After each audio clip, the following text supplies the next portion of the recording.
What's up, everybody? Welcome to A Seat at the Table. And I'm just super excited today to have my friend, Brother Evan Grizzle, with me on here. And he is just been a longtime friend, and he's got a new book out. And so I wanted to jump on here with him today, just let him talk a little bit about it. It's called Navigating the Noise. And I know you've probably seen it on a couple other podcasts within our movement, him discussing it, and just hearing the little bit about it and just seeing the topics that it covers. I think it's so relevant to really anyone, not just pastors, leaders, but parents, just whatever field you're in. There's challenges within navigating criticism and people, and you can't do anything without having relationships with people. And so I wanted to get him on here, and just him and I are going to talk a little bit about some of the stuff in the book. And Brother Evan, thanks for joining us today, man. I appreciate you, and just going to let you kind of pitch to us, tell us a little bit about the book, and just in a nutshell, maybe why you wrote it. And again, thanks for being on here. Man, thank you for giving me a seat at the table. This is awesome. You're welcome. Yeah, you guys are some of the most incredible people, and it's always an honor to be with you. Like you said, good friends, and I'm thankful that God's gifted us people like you. My wife and I prayed a prayer several years ago. God, give us good friends, and He's honored that prayer, of which you guys are an answer to that. So thank you. Thank you. Man, with this book, it was an interesting thing. I grew up, and I wasn't a PK necessarily in that I was a pastor's kid, but I was a preacher's kid. I was the nephew of the lead pastor of the church that I attended most of my life, up until my early 20s. And it was always an interesting thing to see criticism projected toward a family. I have a pretty large family. My grandparents have a pretty incredible testimony that all of their grandkids are in church. Wow. And so we were all involved with music. We were all involved with preaching, singing, all those things. And whenever you're there, the stage is a place for you to glorify God, but it's also a good place for some people to have target practice too, right? Sure, yeah. And I've watched my family navigate that, and that was I got to see parts of it, and I think I was shielded from some of it, and then you fast forward, and I married my wife, and we come to Wilmington. We take over this awesome church here, Apostolic Tabernacle, and it's one of the greatest honors, other than being a husband and a dad, is pastoring these people. And here we transitioned with my father-in-law. He's pastored this church for 30 years, and whenever you come into that kind of ministry, it's and people that know me and my father-in-law, we're probably, I don't know that there could have been two different people, like polar opposites, right? And so there's always going to be an amount of criticism because transition's hard on the incoming, the outgoing, and the people, like always. And so what I found through myself is that I was a little bit more of a people pleaser than I thought I was. Yeah. And trying to navigate that was incredibly difficult. And what I found is if I would write things down, I would learn a lesson. And there's a book over here on the shelf behind me, and I'll get in there and I'll write notes. And the cover of the book, it says, "To the man behind me." Wow. And I'm writing notes to whoever takes over the church later. And a lot of those notes dealt with criticism. And I was like, man, if we could put this into a book, I think it could benefit people, because our generation, we're living in this world where, like you've talked a lot about social media. We see the gold-plated life. We see the lives that people are living, and we're like, man, I'm doing the very best I can here, but it's getting ripped to shreds. Surely there's something going on. And I found out, like, I used to think, man, everybody's against me, right? I found out two very important truths. Critics are loud, and so they may not be as many against you as you think there are. And number two, a lot of times it's not that people are against you, it's that people are for themselves. Wow. And it's about preference and things of that nature. And that's kind of where the birth of the book came from. It was one of those things of, how can I help others? Maybe they're younger, older, it doesn't matter. But when we're, one of the truths I found is that, I'm thankful that you said such kind things about me. But if I lived off of that, the second somebody criticizes me, I'm going to die. Sure. because it's a two-edged sword. And so how can we navigate that? And that's kind of where the birth of the book came from, is like, how can we help people navigate criticism because they're getting ready to live a life of that, right?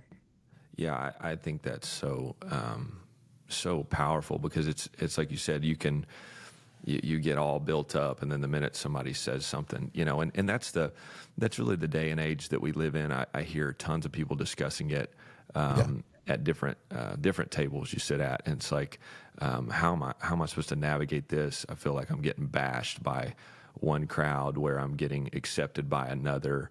Yeah. And it's like, you've got this kind of internet mob. I think that's how it's been termed, of like, they're just, if you're online trying to do anything, trying to, I truly believe that the internet is a platform that if Paul had it, he would have used it, 100%. There's people on it, and there's so much content that, we would be fooling ourselves not to utilize it. Obviously, that's what we're doing today. But to know that when you put it out there, there's going to be all sorts of opinions, and and rightfully so. You don't know the background of the person, Right. how they've been brought up, and so I have to always take that into account. It's like, this person, maybe they don't know me at all. Maybe they didn't hear the whole version, or they don't know my whole story as the person that seems to be on my team. And so perception is just, that whole thing. You said this, I heard that. It's like, my whole thing with that of Summit that I've faced, it's like, you can't take it personal. Yeah. It's usually against the church or against the name of God. You're going to be persecuted for his name's sake, and not that we're going through any necessary persecution. I think sometimes it can be, but you know what I mean? It's like, that's the thing. And you got to realize people will, they'll just say certain things. And my goal is just to not, like you said, I'm not going to take the high, just lofty words of just lifting you up. And then I'm not going to take the just seem like thorns and stabs with the other things either. And I guess that's just, man, I think what you're writing there is so, man, it's just so applicable to today, because it's just, I've just made the decision I'm not going to be divisive with it. There you go. I'm not going to choose sides. I'm going to stand firmly on, hey, this is the word of God. Yep. This is the truth. There's hills worth dying on. But most of the time, the little bit of critics and things that are thrown here and there are not necessarily. It's most of the time, it's not doctrine. Sadly, Right. you know what I'm saying. It's not things that we're willing to say, "Hey, I'm gonna slay this giant because he's defying God." That's one thing. Then the other side of it is like, yeah, you're just being critical of this because that's your opinion. There you go. And I've even heard from you got your mega church pastors, and they'll talk, and just. Even I think it was Bishop Jakes. I listened to Jensen Franklin and 2 or 3 of those guys having a conversation. Like, we all believe the same thing, and it's like they just choose to speak and be loud on certain topics that put them in certain crowds. Yep. And so they compromise, and they only confront certain forms of criticism because of the groups they want to run with. 100%. And how often we see that, it's like, this is who I want to be associated with. And so, man, that's just such a huge ball of wax. You can get into so much when it comes to criticism. It's like, you choose to give ear to one, and then you'll ignore the next one. And it's just based upon who you want to run with, the crowd you want to be in, Yeah. And you know what's interesting about that too? It's not that it seems that it doesn't seem that it's like a conscious choice either, right? Yeah. It seems like it's a subconscious thing that I value this person, because me and a good friend, Adam King, we were talking about this just this week, and I don't like people that will be one way to you, sure, and another way behind your back, or they'll stand for you to your face, but the second somebody ripping you to shreds, they're going to keep their mouth shut. Like, I'm not a fan of that. That's not very righteous to me. Absolutely. And one of the things me and him were talking about is that people that don't do that, it's that it's a value system to them, right? Their values are something different. And it's the same thing like you're talking about right now. One man said, if you have no enemies, I can't be your friend. right? Because it means you stand for nothing. Absolutely. And man, I started putting some videos out on social media. I've done one now, and I'm contemplating a second. I don't know that my ego or my heart can handle that comment, bro. Yeah, yeah, I've been called a clown so many times in the last 2 weeks. I'm like, bro, like if I got one goes viral, I'm gonna have to deactivate my social media accounts, yeah, yeah. Oh, yeah, And that's yeah. the thing though, is like, what are we willing to stand on? Because a lot of times criticism is nothing more than preference, right? Like Sure. sometimes people are malignant. They're just Yeah, very malicious in their intent, and they're trying to destroy you. And that's one of the reasons we, like you said, it becomes so personal. We put our heart and our soul into that decision that we made, or that new thing we're trying to accomplish, that vision we're pursuing. It's very personal to us. And so a lot of times I found though that people aren't malignant or malicious. They're just really preferential. It's absolutely. it's all about their preference, right? Hmm. And I tell our church a lot, our preference should be unity that's righteous, Sure. and not a personal preference that doesn't consider my brother or my sister. Right. And if we can kind of navigate that, I think one of the things our movement has a hard time doing is having crucial conversations. Yeah. We would much rather, like if me and you had a disagreement prolifically in the past, people would much rather just not talk about it Yeah. and just go your separate ways and keep going, rather than sit down and figure out and be like, hey man, what did you mean by this? Or like, Right. let's talk about this. And that's one of the things I figured this out, is like, either God told you to do that or he didn't. And if he did, no critic should be able to remove you from it. Absolutely. And that's what creates that crowd, right? It's like, well, Right. I don't agree with you. I'm not going to talk about it. I'm just going to go find somebody that agrees with me, There it is. There it is. But how does that's not growth. No. That's a runaway. That's an escapism mindset. Absolutely. Yeah. It's very, and I hate to use this word, but it's worldly. Like that's the Yeah. way of the pleasing of the flesh. You don't want Yep. anything confrontational. You don't There want it is. anything to really expand your mind and to know, why you think this way, and even beyond belief, even beyond theology of like, Yeah. this is why I believe what I believe and this is what I stand on. And those are obviously absolutes, but being tolerant of not just when it comes to doctrine things, but just tolerant of people in general. Yeah. It's like, I mean, my everyday life of this person came from nothing. This person Yeah. had nobody. This person wasn't raised the way I was raised. And so when I see him do something, or I see her do something, or I see these grandparents say something, it's like, you just, man, you don't just cut them off just because they're not raising their kids the same way you are, or they're not doing Right. this. And I think a lot of times, I truly believe that the average size of churches in America today have to do with that. It's like, hey, 100%. you just don't see it the way I see it. You probably ought to just go somewhere else. And that's not being said verbally, but it is in its actions. Yep. So it's like you either it's my way or the highway type thing. And I think there's obviously there's a path of righteousness.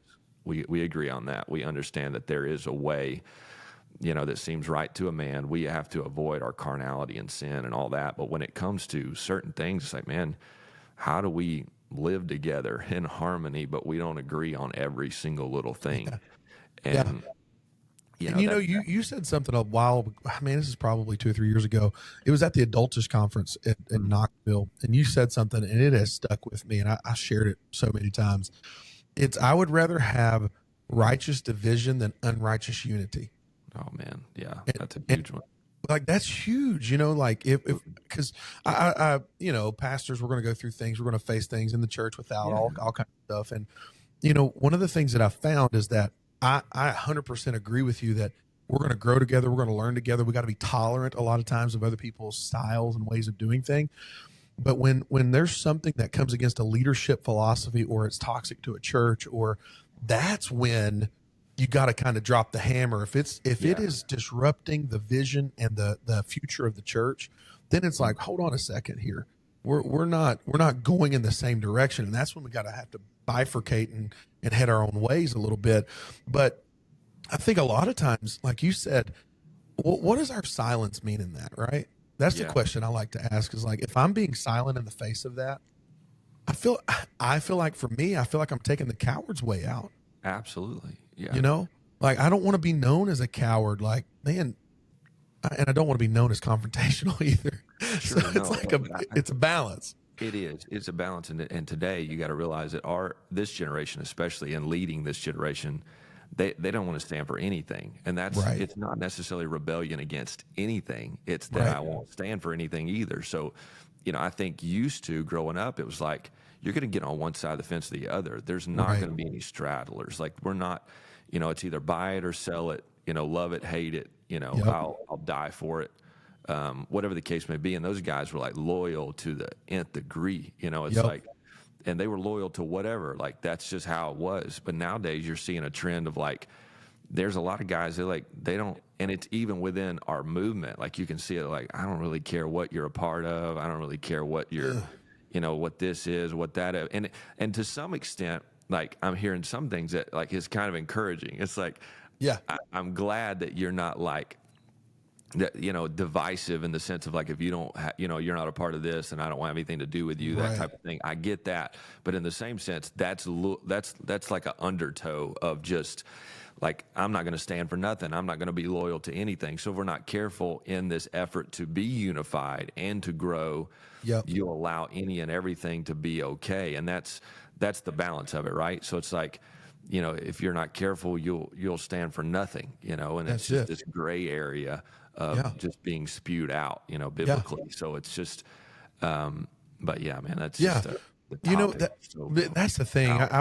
We kind of went through this recently, and I was tore up from the floor up, bro. Like I was crying, I was upset, and this was something happened on a Tuesday. I went to church. I was getting ready for midweek, and I went into the church to pray. I was like, man, if I don't get this out of me, this is going to come out across the pulpit. Like it's not going to be good. And so I went and prayed, and I'm sobbing like a little girl, just like, telling God, I'm sorry if I broke it. I'm sorry if this was my fault. And God spoke something to me. And mind you, what happened, there were people around me that supported the decision. They were there. They thought it was the right decision. And I called the elders in my life that I'm supposed to call.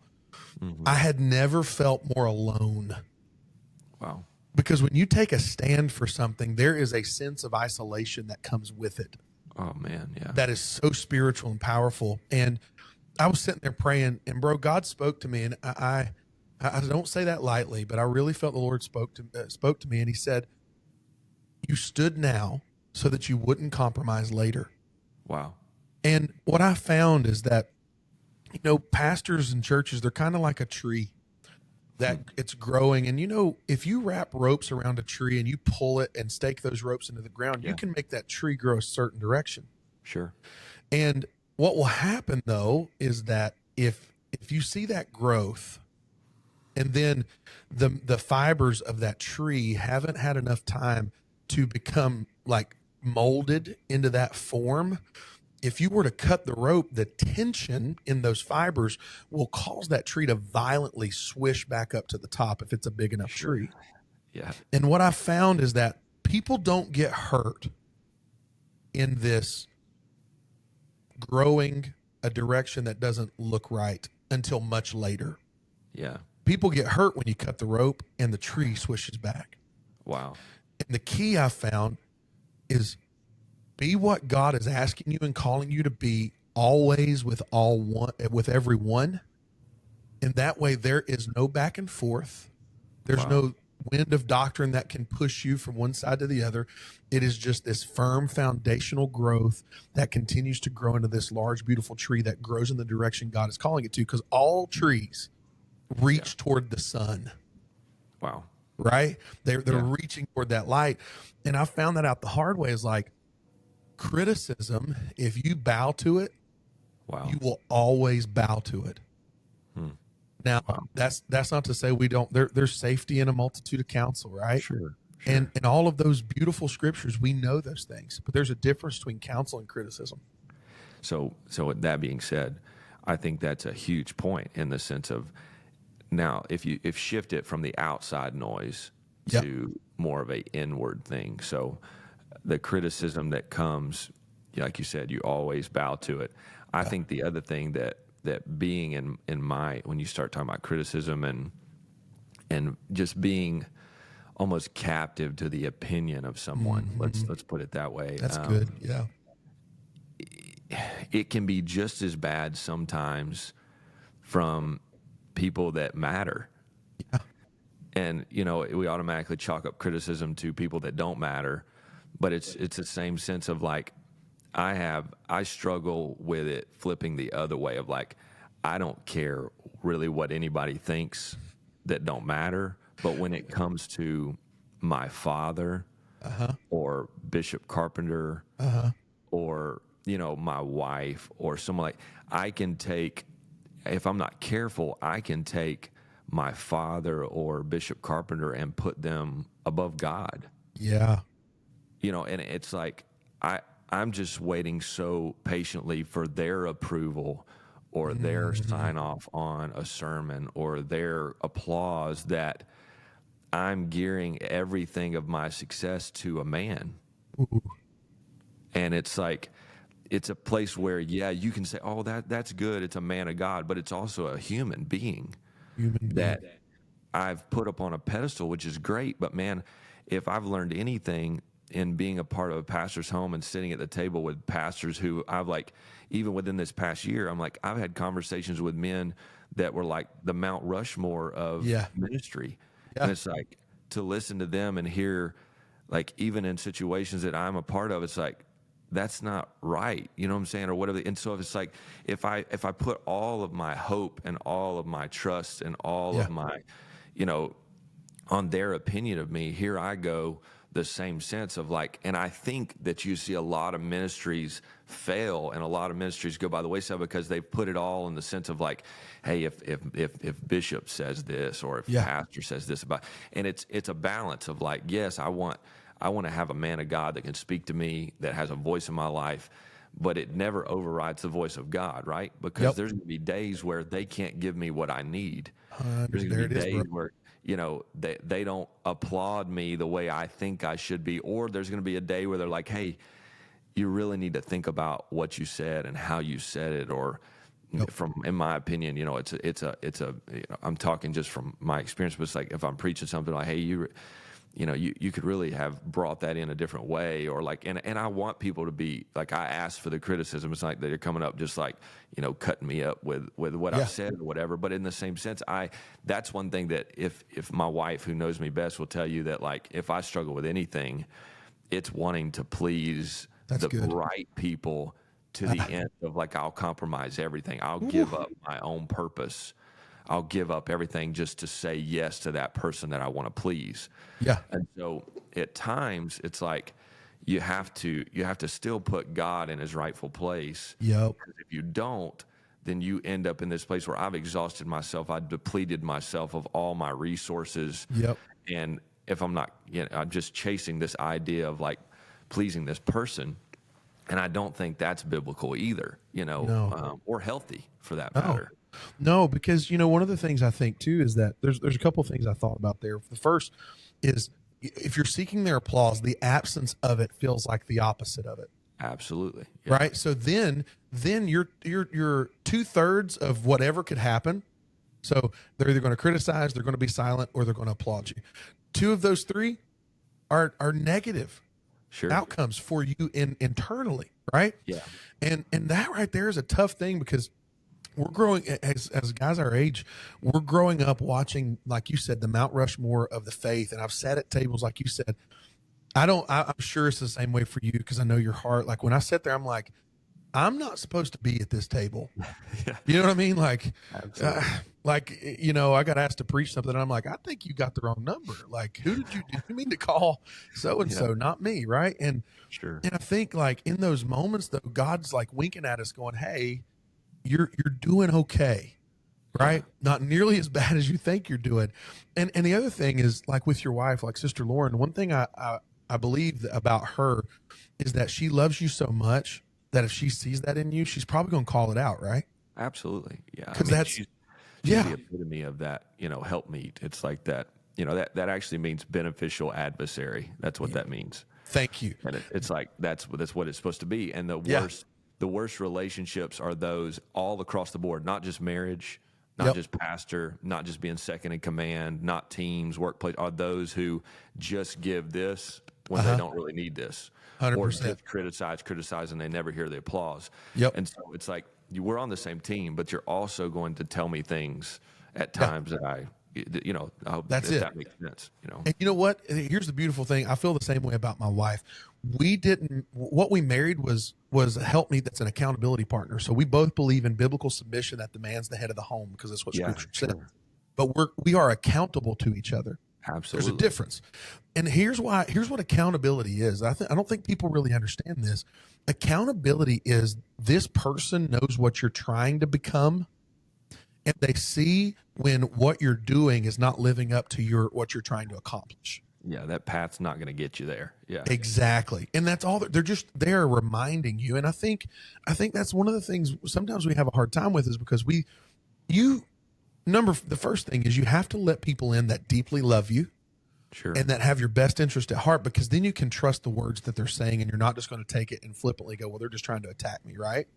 Yeah. And if we can do that, man, those people, whenever they bring you something, it is for the good of the church, because there's a difference between, or the good of yourself, there's a difference between destructive criticism and constructive criticism. Right. Because destructive, it often seeks to erode away the vision or the person, right? Sure. They're going to either attack your character, they're going to attack your actions, or they're going to attack the vision. Constructive looks at it and says, man, I love the vision. I believe in you. I think we could do this better here. Sure. Yeah. And we have to be open to both of those things, because if it's destructive, you're going to know it, because usually that's the person's nature. Mm-hmm. And they carry that. And like you were saying, man, if you are looking to just get applause, you are in the wrong business. Right. You're going to be running from circle to circle to circle to circle to circle. Man. Yeah. It's like you're saying, I think, you have to come back to your motive. I've said oftentimes, it's like you can be highly motivated with the wrong motives. Mm-hmm. God will give you the desires of your heart. So you better be careful there. Yep. It's a difficult thing. And so, you can look to be successful, which I think is, you have to have criticism to be successful. Right. Of course. So if you're looking to be successful, that's one to be. You're looking to be seen. Criticism is going to kill you. Going to kill you, dude. And so you have to make a decision. You want to be seen, or you want to be successful? Because if you're looking to be seen, criticism is going to move you onto the next pond. It's going to move you onto the next circle. It's going to push you from, whatever, next job to job, church to church, whatever. Yep. And sermon to sermon, even. Yeah, absolutely. Right? Yeah. Because it's like, well, they didn't respond. I remember my pastor, he got me, before he ever became my pastor, this is how I knew he was going to be a voice in my life. I was asking him about, different preaching mechanics and response and all that. And he looks at me and goes, sounds like there's a little too much Evan in your sermon. And I'm like, oh. No, that would hurt. Like a hero just told me this. I'm like, oh, that hurt. But then he follows it up with, just glory in the word and invite others to do it with you. And no matter what happens, you've gloried in it at the end. Wow. And I was like, oh, okay, that's good. I see what you mean. But that's I got to let that in, right? Sure. That's a conscious choice.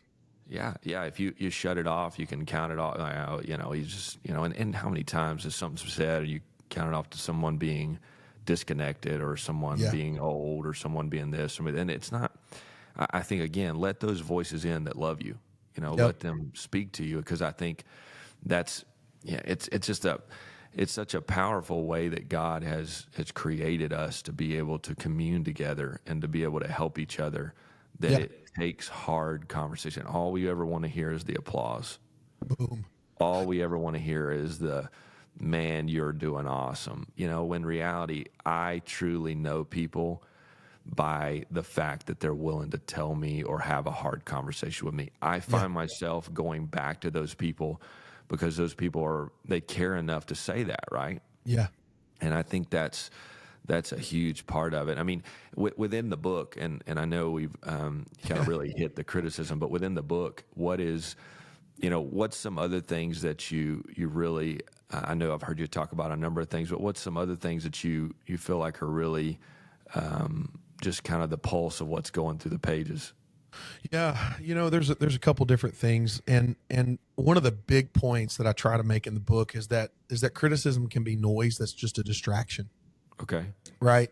Wow. And one of the biggest things that I'm finding today is that criticism, it is just that. It is the thing that would distract you from what you're trying to accomplish. And Yeah. the reason why I say that is because if you are a leader in a church, you're going to have problems for the rest of your life that you're going to have to deal with. Yeah. It's the norm. And I don't like, right. We laugh about that, but it's like, it's daily that something comes up. One of the hardest things that I learned when I first started pastoring was don't let each thing build upon the other. Oh yeah. Like talk about, like approach the subject if you need to. If you don't need to, don't worry about it and keep on moving, because if not, you're going to be a firefighter rather than a kingdom builder. Yeah. Right. And those are two different things. And I think that's one of the biggest points is that like we have to be people that don't get distracted by the noise, because when we're distracted by the noise, there's another thing that will happen and we'll become fearful. And What's coming? Yeah. That's it. And I can tell you one thing for sure, fear is not of God. Now, the fear of God, yes. Sure. Yeah. But fear as in dread, as in anxiety, as in worry, that is not a tactic I find him using in scripture. No. And I think I've seen that for me is that my mind is my biggest enemy. Yeah. So if I don't focus on what we're trying to accomplish, I get in trouble. So I kind of tell this anecdote, and I don't think I shared it in the book, but last year I was praying, and man, we had a big shift in our church where I was like, okay, we have 6.5 acres of land that we were planning on building on. COVID came, overnight the building goes up by $1.5 million with nothing changing, right? And I'm like, God, I just don't feel you calling us there. So what do we need to do? And he starts giving me this vision. Well, I wait and I wait and I wait because we just put our eggs in this basket of building, and we paid off this $680,000 piece of property in 2.5 years. Like we sacrificed. Yeah. Wow. And I was praying on a Tuesday night, and God goes, he asked me this question. It's very simple. It popped into my heart. I know it was him. He goes, what would you do if you only feared me? Wow. Well, I'd do it, Lord. Yeah. So that was a Tuesday. On Wednesday, I scheduled a business meeting. On Sunday, I cast the vision. 2 weeks later, we took the vote, and it passed 96%. Wow. Like a lot of times we're so afraid of what could happen, we forget that God called us to do it. So it's dependent upon his provision, not ours. Wow. And I think that's one of the things I try to get across to people is, man, criticism will paralyze you into inaction. And we talked a little bit about this before, like with Nehemiah. I bring him up in the book. Sanballat and Tobiah, they weren't trying to kill him at first. That was not in their plans at first. Their first plan was just get him off the stinking wall. Wow. We're not going to hurt. Just come down here. Let's talk about this. And Nehemiah said, I can't come down. We're doing a great work. Yeah. And I noticed this, how it is. It's like junk. I wish I'd thought about that when I preached it, right? Like, I wish I'd thought about this when I wrote it. Like Sanballat and Tobiah, they were living in the rubble. Oh, wow. So they were living in the aftermath and the destruction. Wow. And a lot of times, like he was in this functional place rebuilding this wall. Sanballat and Tobiah were trying to bring him down into their dysfunction. Wow. So when you try to go in and you try to fix things, you are pulling people out of dysfunction when you're taking apart their house, when you're rebuilding the wall. And it gets people real uncomfortable. And that's when critics starts coming out, right? Yeah. But if you only fear God, that's the whole duty of man. That's it. Fear God and keep his commandments. It's the beginning Like, of it. Yeah. Wow. You got a sword in one hand, you got a hammer in the other, and you get up there and build that stinking wall and don't worry about the critic. Wow. Man, that is so powerful. And I think that picture, that's the picture of whatever you're doing. Yeah. And then necessarily, it's not just church. It's not just 100%. pastor. It's like, this is what I've been called to do. Right. And you're always going to have these people down here in the rubble, and they're just in a mess. Yep. It's like the nature of it. It's like, and Bo, there's nothing that drives me more crazy than up here trying to build something. And you're like actually putting things into order, and you got somebody who their house is in disarray that's trying to tell you how to do it right.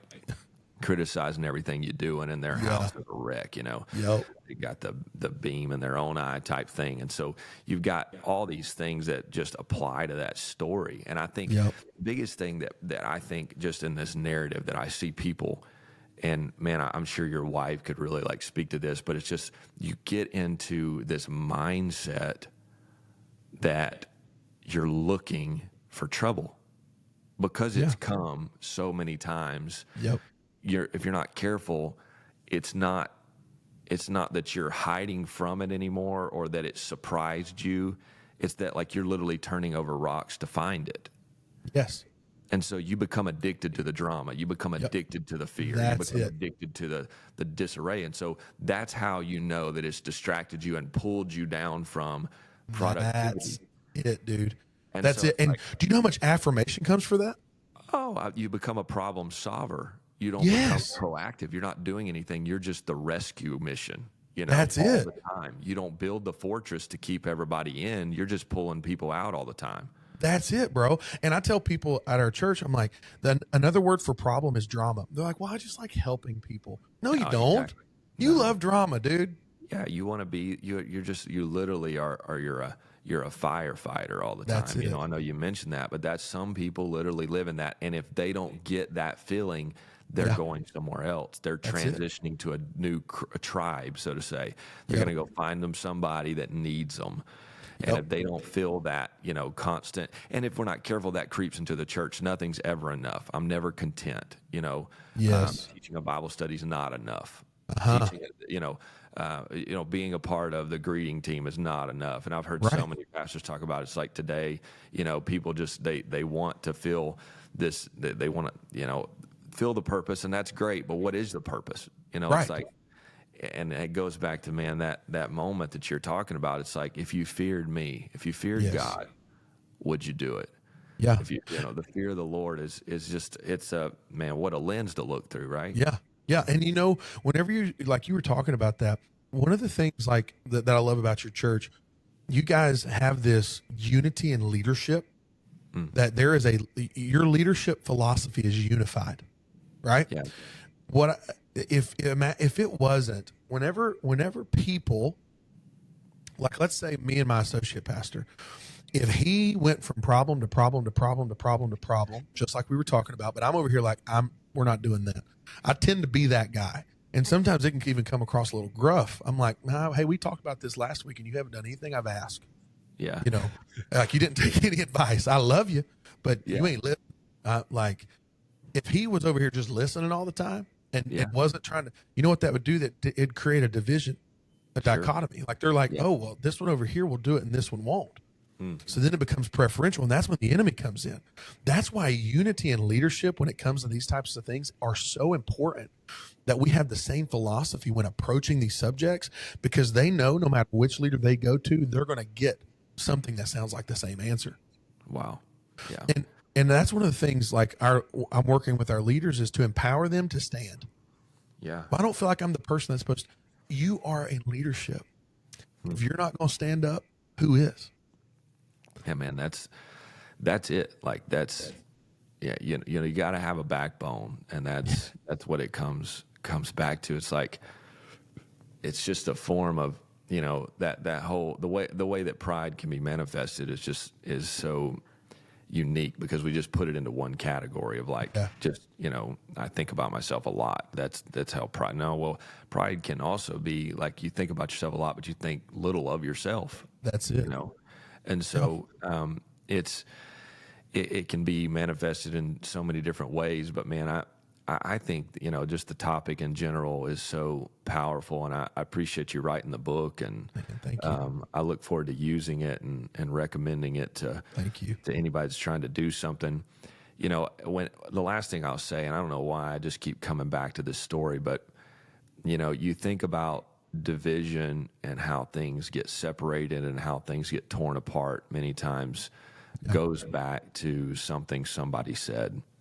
And it's like, oh, you said this, and and whether they meant it or they were pure of heart or whatever, it's just, they said it. Maybe it was in a crucial time. Maybe it was in, you go back to COVID. You go back to times where, things are difficult. I think of Abraham in a famine went to Egypt. Yep. The Bible says that he was between Bethel and Hai, which means, Bethel is house of God, and Hai means a heap of ruin. It's like That's so good. he's in between two places, and he goes south to Egypt in a famine. When he goes south to Egypt, he takes one trip to Egypt. A lot of things transpire there that are awful puzzling, but we know that one thing, he started with a famine. He went down to Egypt, and he comes back, and all of a sudden, the herdsmen and all these things that he has, which I have to just assume that he obtained in Egypt, are causing strife, Yes. causing division. And now Lot doesn't survive the trip to Egypt. Lot has to divide, has to go his separate ways. There's something that happens within this process. And so if there's anything that I'm hyper focused on, it's generation to generation stuff. Yeah. And it's just like, man, Abraham survived the trip and Lot didn't. That's so good, dude. And it's like, if there's anything that I want to try to, with everything that we've talked about in this, is there's a time for everything, right? Yep. And if I could give like an application to, even people that are listening, people that are watching, is there's a time to be critical. Yeah. And there's a time not to. Yep. There's a time that you can go and you can test a generation, and there's a time where you need to really hold them tight. And in the midst of a famine, in the midst of a season where there's a lot of uncertainty and question, it's not a time to put more uncertainty and more questioning on them.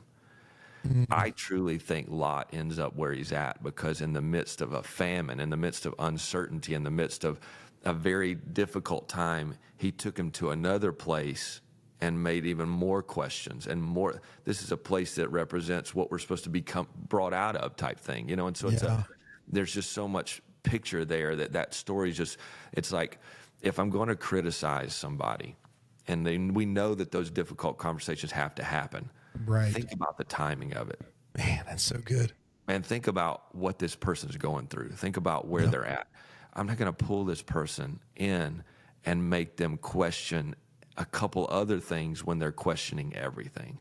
When everything's in disarray and they need hope and they need peace and they need joy. They need a love. They need a hug, man. They need some like encouragement. That's not the time for me to go in and use this moment to fix all the other things. And I see so many people's lives just fall apart and they divide and they go their separate ways, all because it was like, that needed to be said. I 100% agree with you. That needed to be addressed, but not right now. Not right now. On the brinks, or not right now when their kids, or this person just broke up with this person, or this person just had, right. So many moments where it's like, I think everything we talked about is such a timing is everything. Yes. Yeah. And like you said, that it's generational too, right? Yeah. Like I grew up, where I grew up, Gate City, Virginia, like, my dad's coal miner, like I love my family and being in that culture, it's like, they're tough on you. Oh yeah, man, it's hard. And they're like, my uncle still picks on me from the pulpit when I go back and visit. I've been gone for 11 years, and I think one of the things that I figured out is this next generation, they don't need us being hard on them. They are already, from my experience, and you can way more attest to this than I can, it seems that they are harder on themselves. They don't believe in themselves. No, it's shifted. They still need that yoke, they still need that weight. They still need to be expectation, right? It's different, Yes. It's if we're not careful, by putting more on them, we create more excuses than expectations. That's it. In the efforts to put expectation on them, we give them another excuse of, I can't live up to that. I'll never be that. I can't do that. That's so good. You have to give them. They're all about the hows and the whys. So it's like, why do we do this? How do I do this? And so it's great. But like you and I grew up, and they just threw that yoke on us, said, figure it out. And our response to that is like, tell me I can't. Yeah, yeah. And No, you're going to that's hold us, my right? Coke and That's I'm going us to go show right there. you, you know, Exactly. Yeah, yeah, but it's not that way now. Like we saw, I told somebody the other day, I feel like, and this is not speaking highly of us, because I think we all kind of, we look at our generation through those rose colored glasses a little bit. And I know we all have that bias, but I feel like for us, it was, we saw we saw opposition as opportunity, or yeah, obstacles as opportunities. Here they see them as, well, we just don't go that way then. yeah. It's a roadblock. Yeah, Find another way. yeah, And there's a difference between an obstacle and a roadblock. You're not supposed to go past the roadblock, but obstacles are something that are designed to get around. right. Yeah, And I think that's the thing is that, man, the guy asked me the other day, he said, man, what are you wanting to accomplish? I said, I want to have a generation of people that knows that I think they can do it. yeah, Like, I just want them to know, like, sure, you're going to mess up. Like, I've messed up. Well, all of us have, Oh, but yeah. you can do it. absolutely. So, Yeah, and they're so creative. I think that's Yes. natural that they want to create a new path, that they want to create a way Yes. around it rather than going through it, right? And Yes. so if we're not careful, that's just something that becomes spiritual, and it's the same thing. You're literally in the title of the book. It's navigating the noise. Yes. You have to navigate those waters. You don't get to bypass the That's water. it. Like that's and so they're so creative. They can figure out ways. They're brilliant. They're more than able to do. Yeah. Be this powerful generation. But in leading them, it's totally different. It's totally different. It's Totally just different. a different bird. And I think so many people just kind of thrown their hands up with it. But it's like Frustrated. Yeah. like you said, I want them to feel like that they are who they are. I mean they're more than capable, but it just takes a different angle of motivation that we were talking about. But man, we've done exactly what we said we were going to do before we started this thing. We went a little past what I was shooting for with time. That's great, and I'm glad we're able to do it once again. Man, I appreciate you jumping on here, and thank you for your time. Thank you for what you're doing in ministry. And I'm just thankful to be yoked up with folks like you and Sister Ashley. And Man, thank you. Last thing before I let you get off here, I got I don't even know if this thing was in the shop, but man, I got this nice piece. I forgot about that. And Dude. Pastor Evan made this thing. Check that out, he bro. made this for me. I mean, this thing's beautiful. I don't know if it works well, but it sure looks good sitting back there. Hey, it looks great and it works great. So. There you go. That's awesome. But thank you guys so much for watching. Thank you, Pastor Evan. And Thank you. Like, share, subscribe, comment, send this to your friends, and go buy Navigating the Noise by Pastor Evan Grizzle. Thank you for watching.